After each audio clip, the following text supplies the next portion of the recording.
What is going on? You are listening to TAGSPodcast, aka Talk About Gay Sex Podcast. I am your host, Stevie, and this is episode 484. It's summertime, and I can't be happier to be joined by my co-host, Jeremy Ross Lopez. How you doing, Jeremy? I'm good. How are you?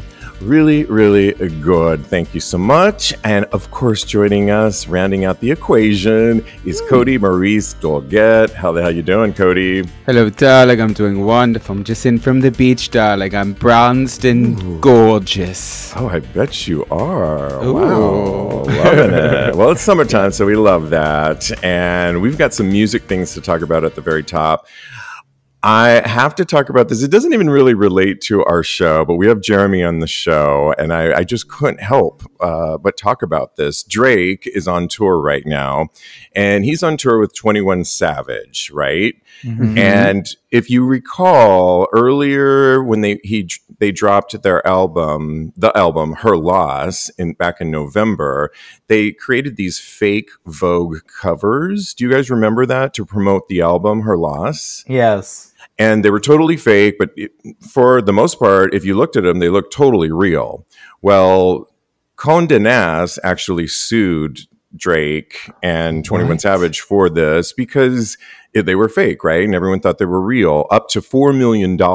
Now, since then, they've settled the case. Drake had to pay some money.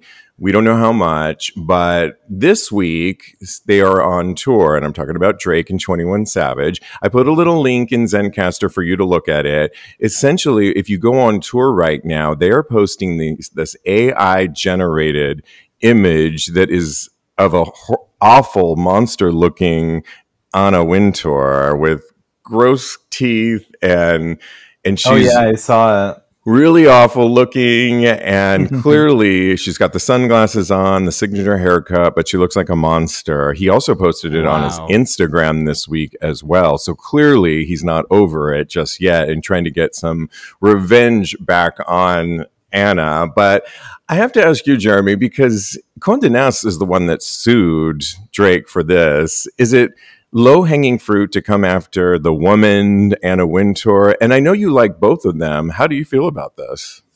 I mean, it's definitely controversial, and I probably would have steered away from including Anna in general. But yeah, I think also as an artist, they do have the freedom to express themselves the way that they want to. And I mean, counterfeit designer things is never going to go away. So, I mean, I kind of felt like I don't like fake things, but I also don't mind artists' interpretations of designer clothing and brands, like just having fun with being an artist and interpreting the designers' labels in the ways that they did.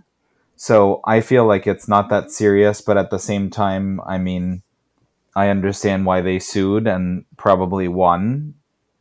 Right. I like your point about artist expression, because I am I've gone to many a Madonna concert, and she gets back at people posting things on her video screens as well, as do many artists. And so I agree. But I see your other point as well, where, it's fake, and so we don't want that out there too. So I think it's all good and fun. I mean, Kodi, he probably won't be invited to the Met Gala anytime soon, I'm sure. But does he care? I know, right? It's, you know what? It's neither here nor there. My question to you guys is, how hard would it have been for him to just collaborate with the brands and even Ana Wintour? He has so much influence in the industry. I don't see the point in him just going not through the proper channels and just kind of co-opting this. But I'm not Drake, so I don't know. I'm sure Jeremy could speak to that. Would Anna collaborate with, even if it is Drake?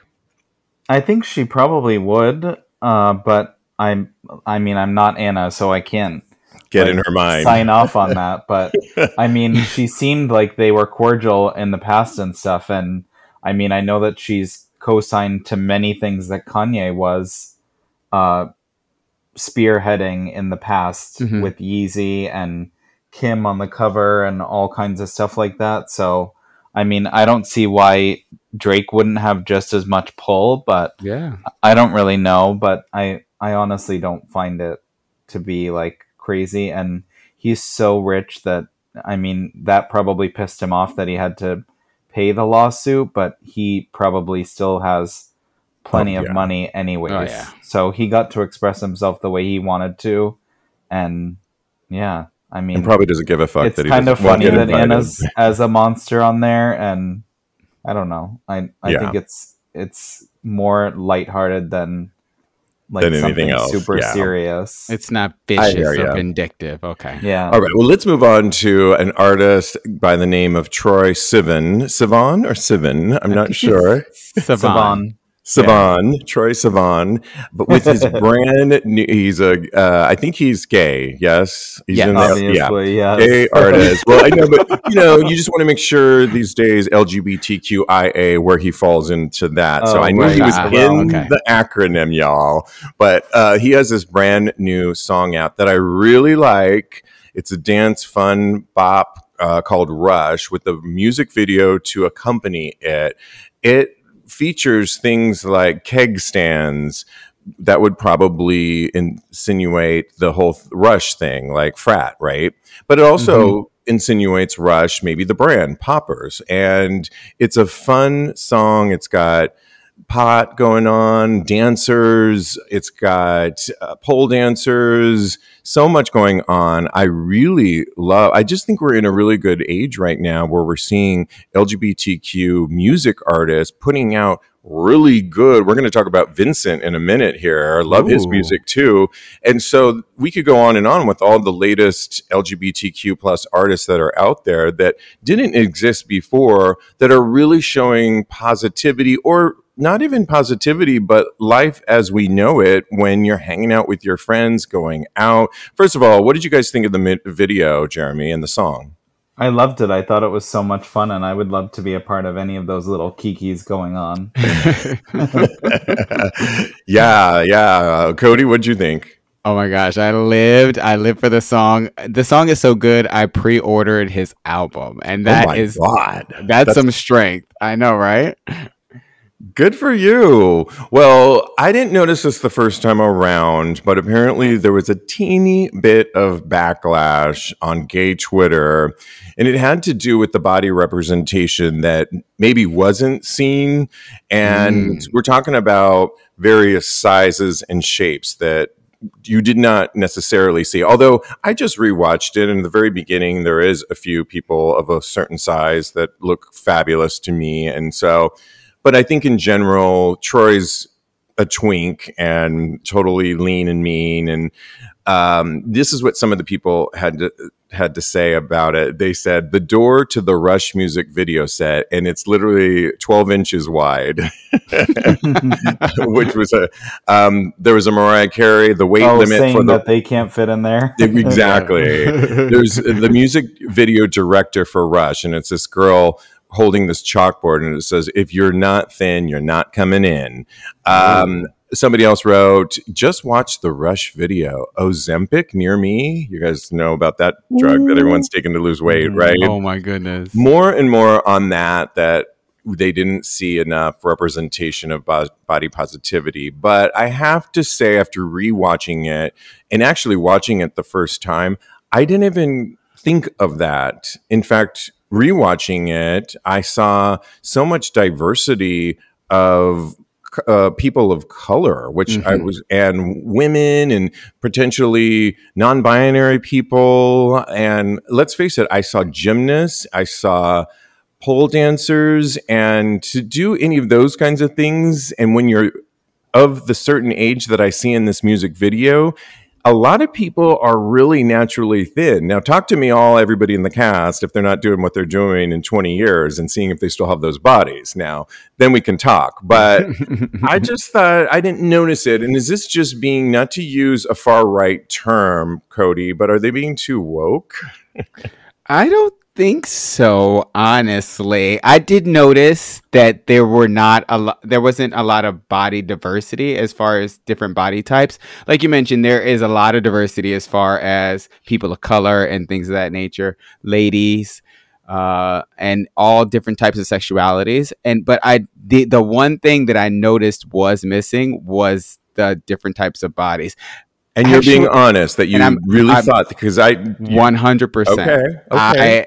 I noticed it immediately. And you know why I noticed it? Because TROYE Sivan is the least attractive person in his own video. And I know that that's going to be controversial to say. And he's pretty cute. So, he's super cute. And he's the least attractive person in the entire video. And I couldn't understand it. I just was like astounded. So I really said to myself, oh, wow, this is all just people with perfect bodies in this video right now, and they're all great dancers. It's a great video, but I would have liked to have seen a little bit more diversity as far as bodies go.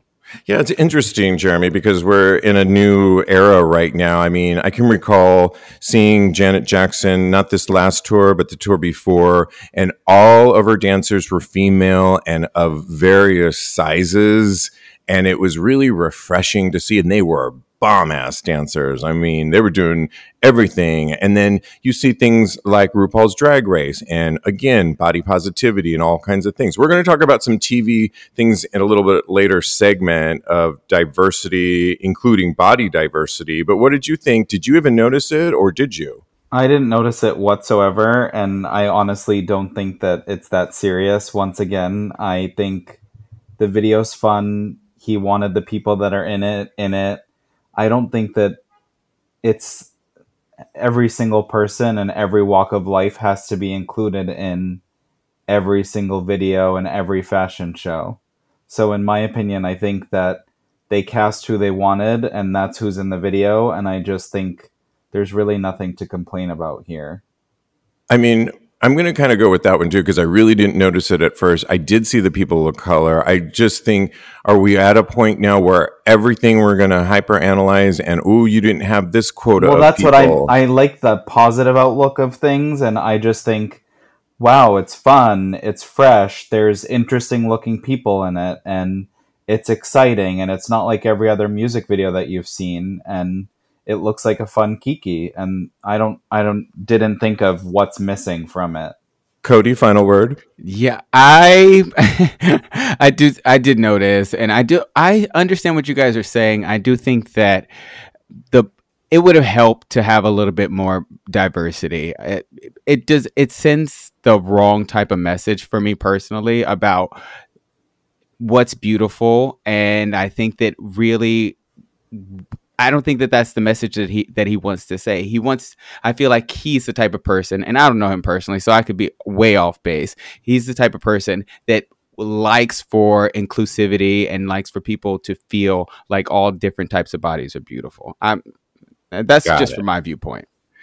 You heard our opinions. We want to hear from you. So let us know what you think. How do you weigh on this? I'll post the video of TROYE Sivan Rush on TAGSPodcast.com, episode 484. Let us know what you think, how you weigh in on it. Or if you just love the track. I mean, Kodi is downloading the whole album. I didn't even know there was an album coming. So yay.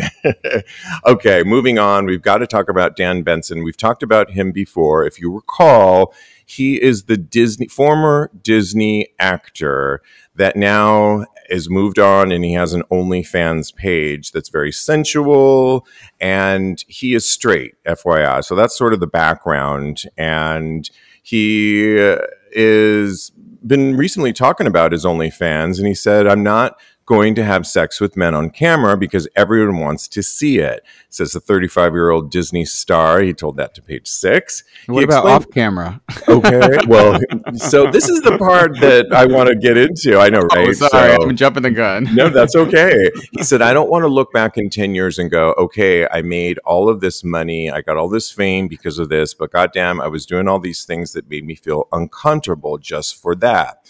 Moreover, though, Benson estimated that his subscribers on OnlyFans are 99% gay men. He also admitted to pushing my boundaries of things I'm comfortable with when it comes to creating adult content. He said, I'm straight. I'm very comfortable making content for gay men. I specifically make content for gay men, he also stated. And he also shared it specifically when talking about how it's been sort of a learning curve, I guess you would say. Mm-hmm. He said, it's specifically not my thing, meaning gay sex, but I totally get it. And even looking at the stuff, he gets it. I've also learned what they're looking for in terms of what reality attracts gay men. Mm. A lot of people, this sort of rubbed the wrong way just because, like, maybe he shouldn't have talked at all when given this interview, I think, because there is so many. I'll just give my opinion first, because I just think there's so many people you can get content from these days, particularly on OnlyFans, that you'll give your good dollar and coin to. And I think that when someone's straight, we get it, gay for pay. For him to hear him admit it, I think he's seeing that quote that I know 99% of my audience is gay men, and I'm just not going to do the gay sex thing. I know that's what they want. I don't know. I just feel like next, let me move on and give my coin to somebody else. I don't know, Jeremy. What do you think?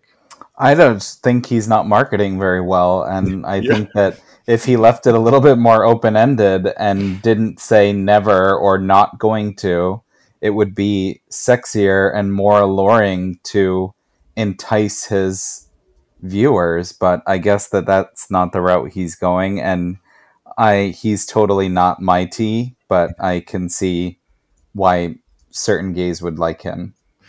Really good point. I totally relate to the fact that he needs a better PR team for his OnlyFans. I'm not sure his Disney PR team will want to back him up on this, but I'm just saying. I feel like there's plenty of guys on there that consider themselves straight also, but don't need to drive it home. And it just makes me question, usually when a straight guy continues to talk about how straight they are, like, that makes me question alone, like, why they need to restate it.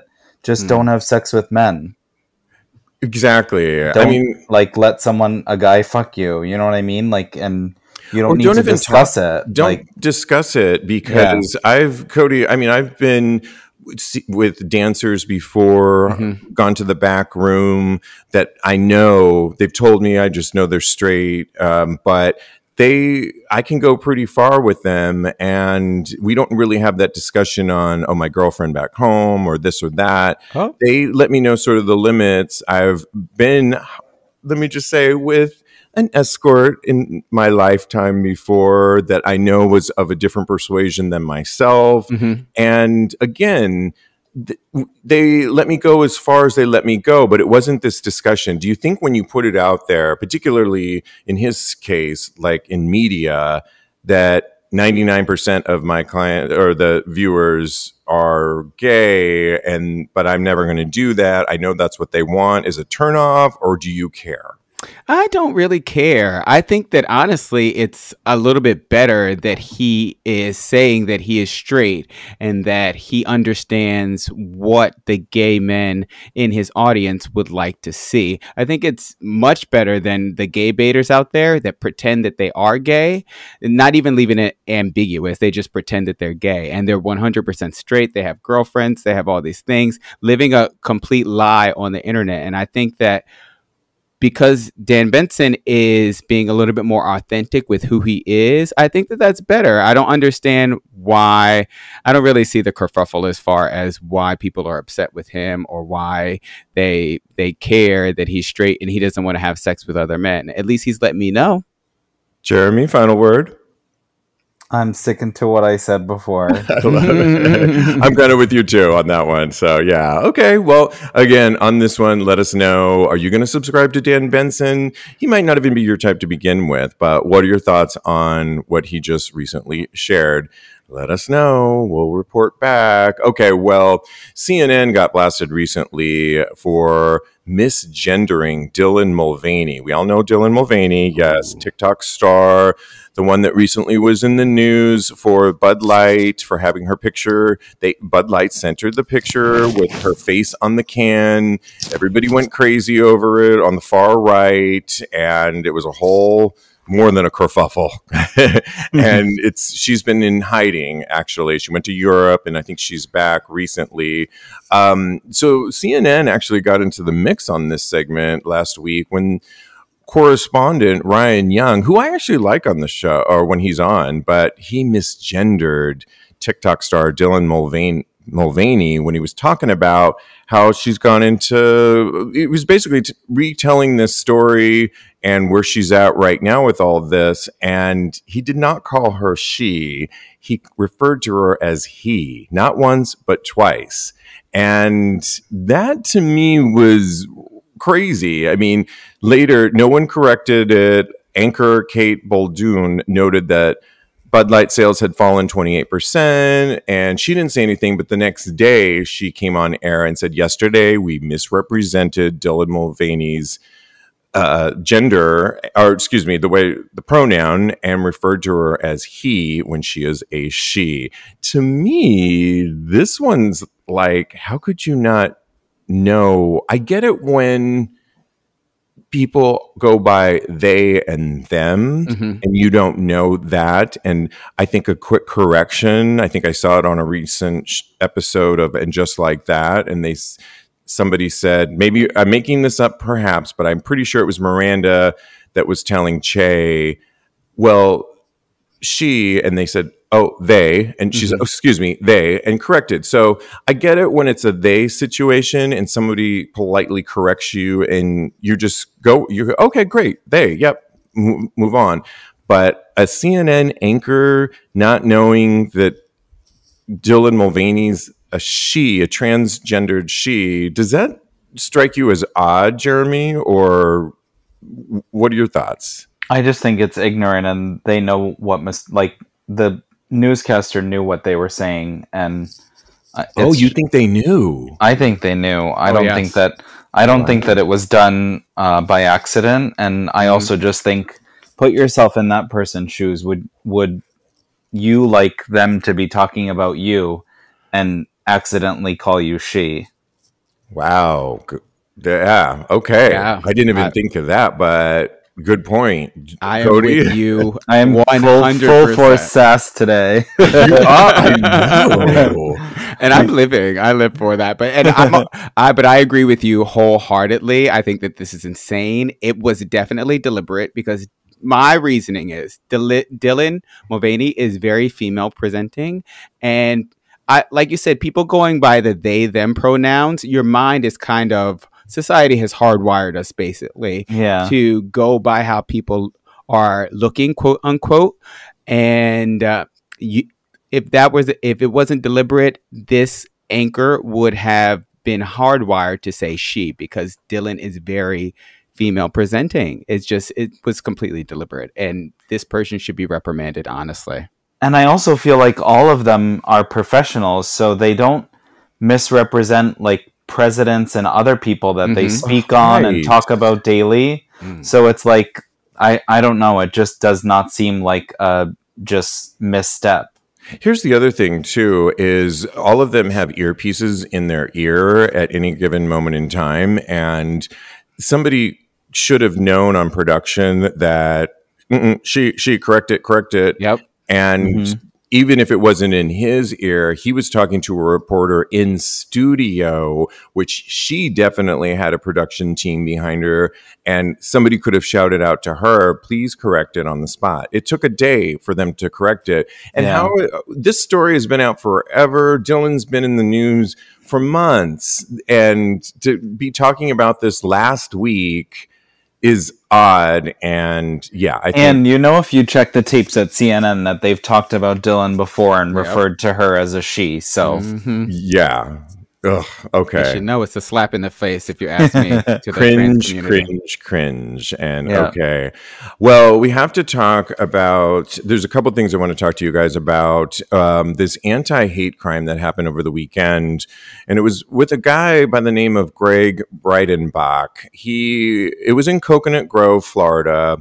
He was at the Oasis Lounge, a place that apparently he went to all the time. And he did the same walk that he always did back home, didn't deviate at all. And he was brutally beaten. He was shown in the hospital with talking about all the repercussions about how this cheekbone is really damaged, this jawline, his eye socket, on and on and on. He said that they came for him and they called him faggot. They took his necklace, but not his wallet. Like I said, he was brutally beaten. He still has a positive spirit about, he doesn't want to let this, detour him, but he felt a responsibility to inform really everybody that because of the climate that we are in right now, he wants everyone to know that you have to be aware around you, and it's just not that safe out there, is what he really wanted to say. It's unfortunately, this isn't like the whole, we've been hearing this a lot right now. I'm watching this show on HBO or Max, I guess, called Last Call, when a serial killer stalked queer New York. Ooh, I wanted to start that. Yeah. Jeremy, I know you sent it to me. I don't know if you started watching it. Yes, I watched the first episode. I wasn't sure when the next one comes out.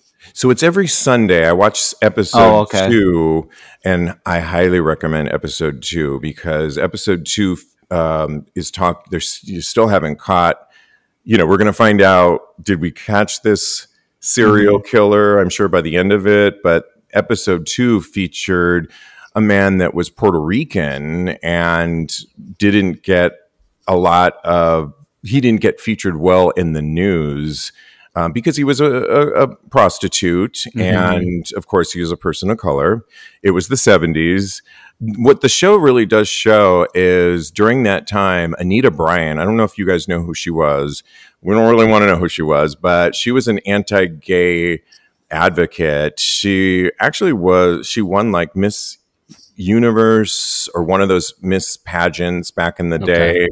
And then she had a singing career, very short-lived. But then in the 70s, she decided to take her platform, if you will, it's the 70s, and really promote her anti-gay rhetoric. She was in Miami-Dade County, so you're going to see a comparison.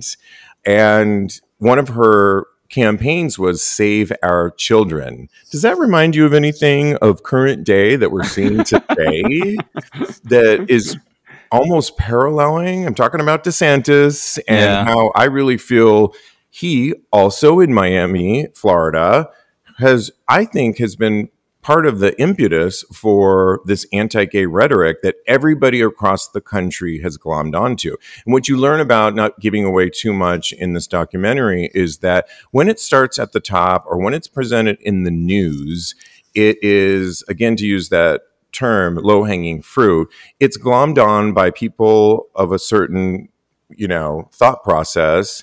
They grab onto that, and then you start to see, it's a domino effect. You start to see anti-gay crimes, anti-LGBTQ crimes happening around the world. And I'm also watching a documentary called The Stroll, which is also on Max, really good, by a trans director, about the stroll that was on the West Side Highway on 14th Street, transgender, what life was like in their eyes, and it's so good. I recommend You're looking at my playlist. Oh my gosh, these are are right really in there. But so I think the whole thing, it's like a parallel of what we're seeing right now. And then lastly, and then I want to hear from you guys, is there was a recent, QueerTube put out this thing with Pride Month over, gay guys share advice on navigating homophobia in today's society. And there was a bunch of things that a lot of people shared, like don't give in or back down.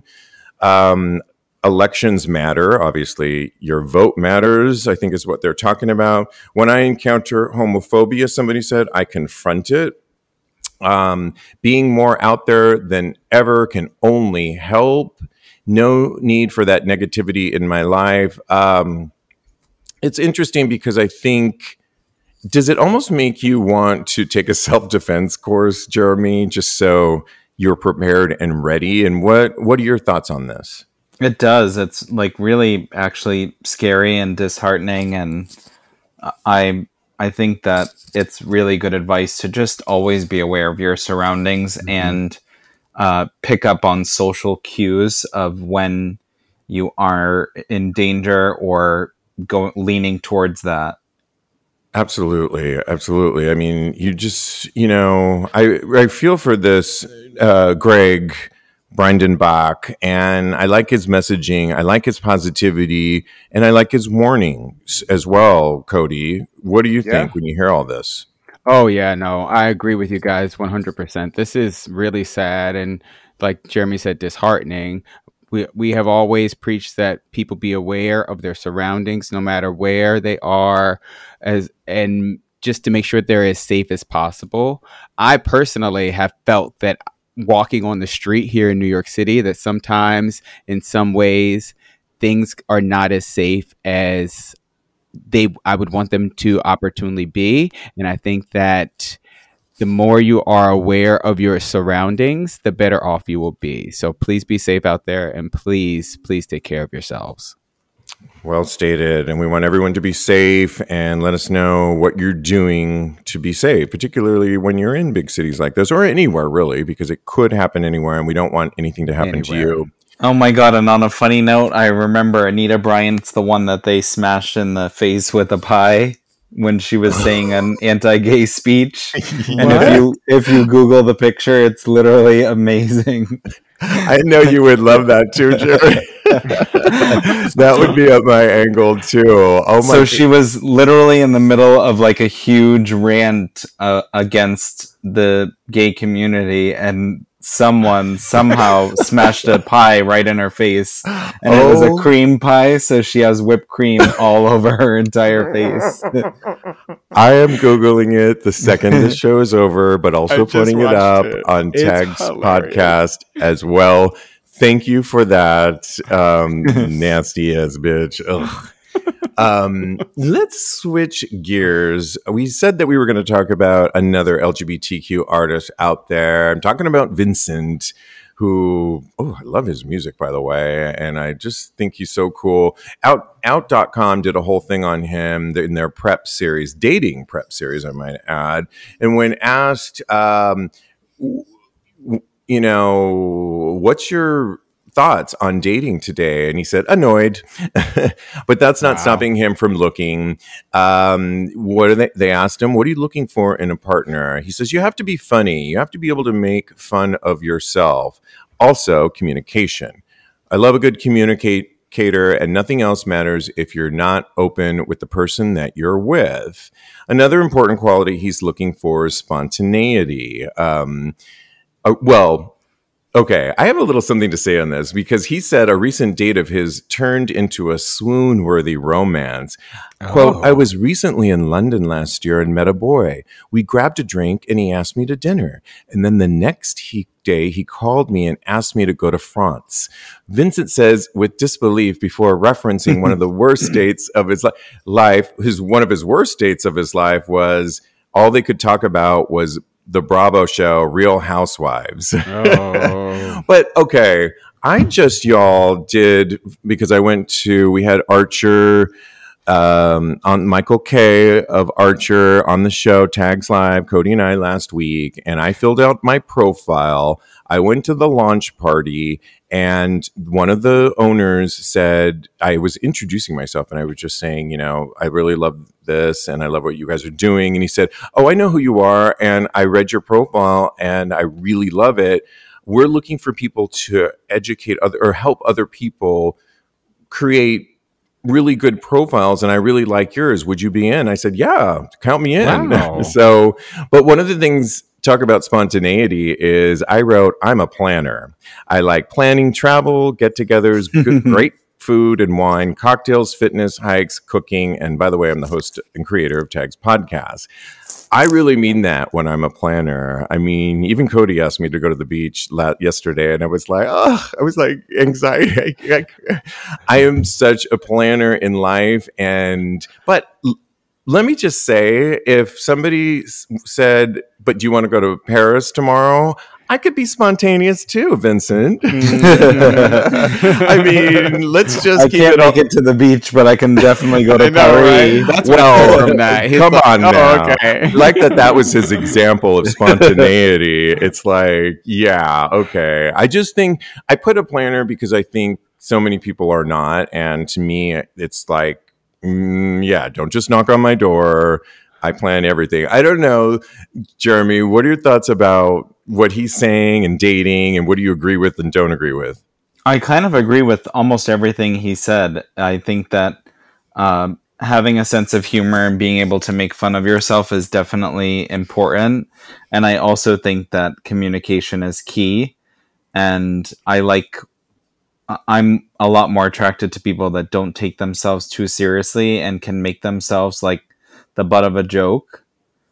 And I also think that just being too either self-absorbed or consumed with like social media and not things that are present in front of you is one of my big one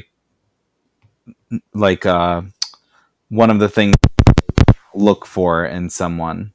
I like that. Yeah. Oh yeah. Put that out there.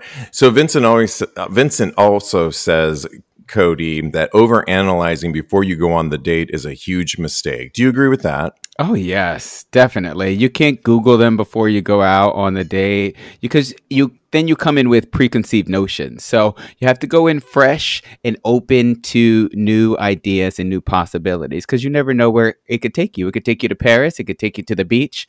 I mean, ask a little bit in advance if you need to go to the beach, but it could take you anywhere, darling. So yeah, just go out with an open heart and an open mind.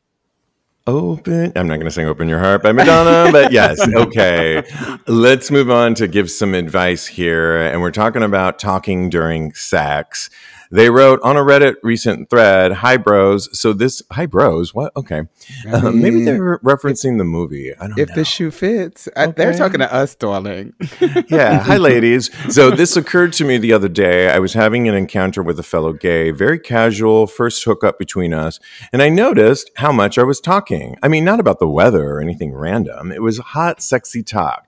But I didn't get much from him. I think I realized something about myself. I like talking during sex about stuff we're doing, things I would like to do, how hot the other person is, etc. But I wonder if I'm more of an anomaly than a rule. I would like to get a sense of what's the field's like out there. Do you guys enjoy talking during sex, or is it a deal breaker? And I'll just have to say, I had a recent encounter with a guy that I met, and we came home. We were hot and bothered. We got into it. I decided to go. Okay, I was spontaneous, y'all. So apparently I'm spontaneous in bed, or if you ask me to Paris.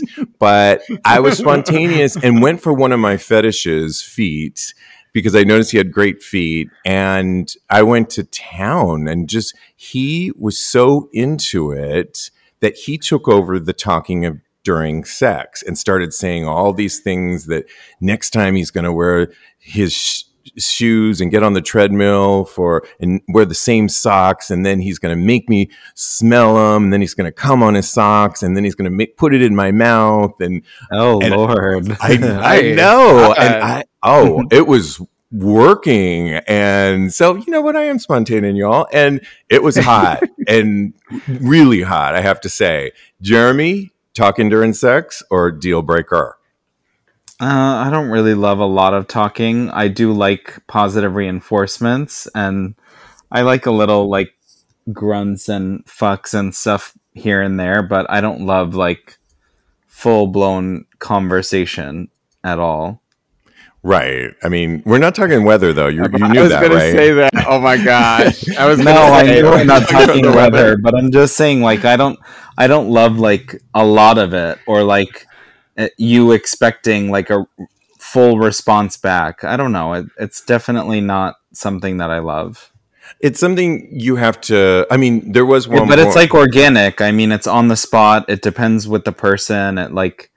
It's a certain vibe, but in general, I'm not a fan of like a lot of talking. Mm-hmm. Yeah, I agree. And as many people live in smaller cities with thinner walls, it was a later time and night in my last experience that I was sharing with y'all. And there was a couple times that I did get out of my head and wonder, like, is he being too loud? Or Can my neighbors hear? I mean, I was thinking that, but then I was like, I went with it. And Kodi, what do you think? First, when you were telling your story, Steve, all I could think about, because you said that he had to take over the verbalism in the bedroom, all I could imagine was I handed him the mic, essentially. You never give away your power, darling. I know. Wendy Williams, rule number 1, but I gave the mic over and it worked. Hey, get it. All I could think about, though, was you trying to talk with his foot in your mouth. I'm sorry. So it made me giggle. But I do love a lot of dirty talk when it comes to the bedroom. I like Jeremy said, positive reinforcement. Oh, yes, do that there specifically. But I also like a little bit of, ooh, daddy, and all that kind of stuff. And stick in your big, wet, thick cock, veiny cock, all those types of things. So yeah, I love dirty talk. So the more the merrier as far as words are concerned. Give it to me all the time and give it to me all night long and be as loud as possible. Who cares? Jeremy, final word, because I know you love a good juicy ass. Is there anything that like spread that hole, anything like that you like to hear? No, I just like to take action. Okay, go ahead. Final word was man spoken. Of action. All right. Well, lastly, we needed to end on something positive, and I think there's a lot of really good representation that I'm currently seeing on TV right now that is worth noting. We were talking about people coming after TROYE and his video. Not everybody, but for the lack there of body representation. And I have to say, Survival of the Thickest with Michelle Buteau on Netflix right now. First of all, I love her. I don't know if you guys know her. Watch her one-woman show. It's amazing. But she has a book out, Survival of the Thickest, but her show is hilarious. Yeah. And it's all about body positivity and really focuses on representation, not only of bodies, but it's got, for you Housewives fans out there, it's got from Beverly Hills. Oh my gosh, who's the Kodi? I watched the whole thing. So okay, who's the actress from Real Housewives of Beverly Hills? Oh, Garcelle Beauvais-Millot. Yes. And then for all you RuPaul race fans, it's got Michelle Visage in there for one episode and Peppermint. Yes. So, and then the horror of Dolores Roach is one of my favorite shows right now. I just binged watched it. It's on Prime, and it's got Justina Machado, who I adore, starring in it. It was based on a podcast that I listened to the whole podcast. So when I heard that this was going to be a series, I was like, oh my God.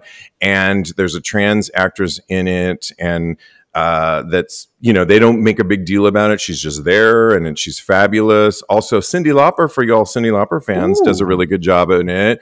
I have to say, and just like that, the representation is great, and it's not slamming it in your face at all. Glamorous on Netflix with Kim Cattrall could not be more diverse and representative of the LGBTQI. And Barbie just came out, and I didn't see it yet, but apparently it's very representative and diverse. I don't know, anything to add or thoughts on that, Jeremy, of what you're watching, or do you think it's positive of what we're seeing on the screen? Yeah, definitely. And I just started the New York City Housewives, and I loved it. Really? I can't get myself to watch it, but you like it? Yeah, I thought they're a bunch of cool, like, fashion women, and I thought it was interesting. Okay, but if you go out with Vincent, please don't talk about it, because apparently he doesn't want to hear. Which I know you can talk about a million other things. So, I would definitely hear myself before I catch myself talking about only housewives on a date. Right? I know you would. The only part is the most important part, because talking about housewives is not bad per se, but only talking about housewives, then you need to do some work. Kodi, thoughts on what you're watching or related to any of this stuff? I mean, I love a good gay moment. All the things you mentioned were wonderful, but I'm currently watching, of course, RuPaul's Drag Race All Stars. Next week is the final, darling. I cannot wait to see who wins, darling. Love it. And you watched the Michelle Buteau show. Oh, yes. I watched Survival of the Thickest. I watched the entire thing. Right? It was so good. She is so funny. So smart. She's so funny. And yeah, it really got me together. I love her. Oh, and I love Tasha Smith. That's her name. Yep. I love Tasha Smith. Me too. And oh my gosh, she's one of my favorite actresses. So to see her in there just gave me life, honey. All right, so much fun on all of these topics. We always want to hear from you, too. You can go to TAGSPodcast.com, reference episode 484. Little note, this Wednesday for Tags Live, 9 o'clock Eastern Time, we have special guest Zachary Zane on the show talking about bisexuality, but more importantly, his brand new book called Boy Slut. Yep. It's so good. And he was at the party I was at on the last week for Archer. And I said, oh my God, hi. And you're going to be on the show next week. So that was fun. But join us for that. Go to tagspodcast.com, click Tags Live to get the direct link. You can follow my co-host. You can follow Jeremy on Instagram and see all his traveling and so much fun at J. Ross Lopez, Follow Kodi. He's a life coach at KMD Coaching on Instagram, as well as Mr. Maurice as well on Instagram. Follow me. I am _Steve V. And in the meantime, guys, continue having hot gay sex.